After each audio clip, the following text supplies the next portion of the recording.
What if I told you that what most people know about the Windows 11 hardware requirements is completely wrong? They think they can still run Windows 11 24H2 on any computer if they just find a way to bypass the hardware requirements. But there's a big difference between Microsoft's requirements and actual hardware limitations that'll stop your upgrade from completing successfully and potentially even prevent your system from booting entirely. But don't worry, because in this video I'm going to show you exactly how you can check if your PC can run Windows 11 24H2, because there really is a massive difference between what Microsoft calls requirements and the actual hardware limitations that just makes the installation impossible.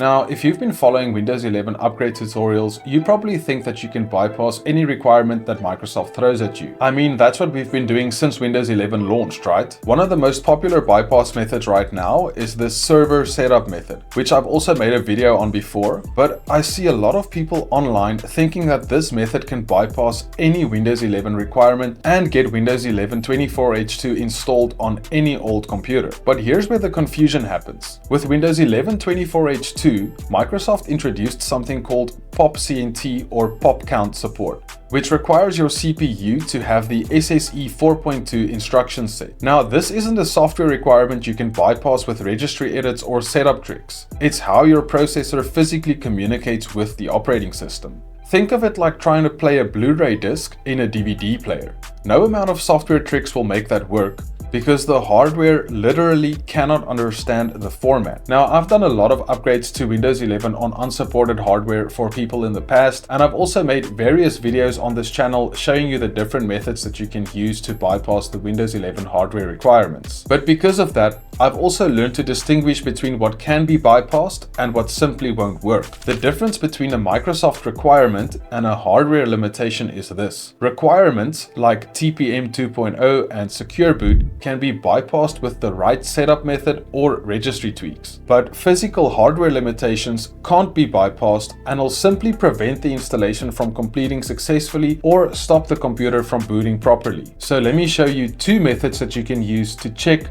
which version of Windows 11 your processor can handle. The first method I'm going to show you to check your processor uses CPU-Z, which is a trusted and free utility that's been around for over 20 years. Here's exactly what you need to do.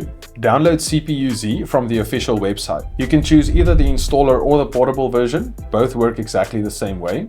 Once you launch CPU-Z, you'll see the CPU tab is already selected. Now, here's the crucial part you need to have a look at. Look for the instructions section down here. This shows you every instruction that your processor supports. Here you need to verify that SSE 4.2 appears in this list. If it's there, your processor can handle Windows 11 24H2. But if it's not there, attempting to install Windows 11 24H2 will likely fail. Now, the second method to check your CPU might be even better, because it not only checks your hardware, but it can even help you through the entire Windows 11 upgrade process. It's called Flyby11, and it's specifically designed for Windows 11 upgrades on unsupported hardware. You can download it for free from GitHub. Here's what makes Flyby11 special. When you run it, it automatically checks if your processor supports SSE 4.2 and pop count instructions. If your hardware passes, Flyby11 can then download Windows 11 24H2 for you and then run the same server setup bypass method that I show in my detailed Windows 11 24H2 upgrade tutorial that's linked in the description.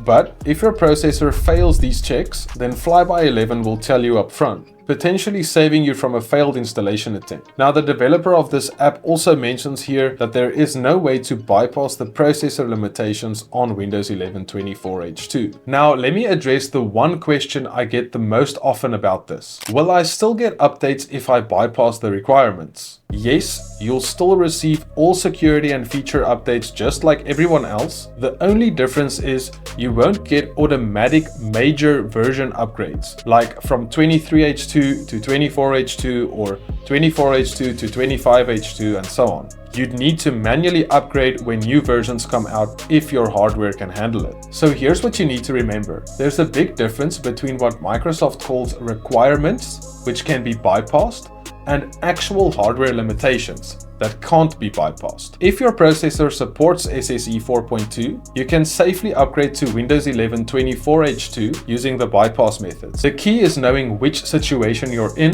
before you even attempt the upgrade, and now you have two reliable ways to check. If you want a complete step-by-step tutorial on using the server setup method to bypass the Windows 11 hardware requirements so you can upgrade to Windows 11, you can check out this video right here. And if this video was of any value to you, I'd really appreciate a like and subscribe to the channel. It really helps me out and it lets me know that you want more content like this.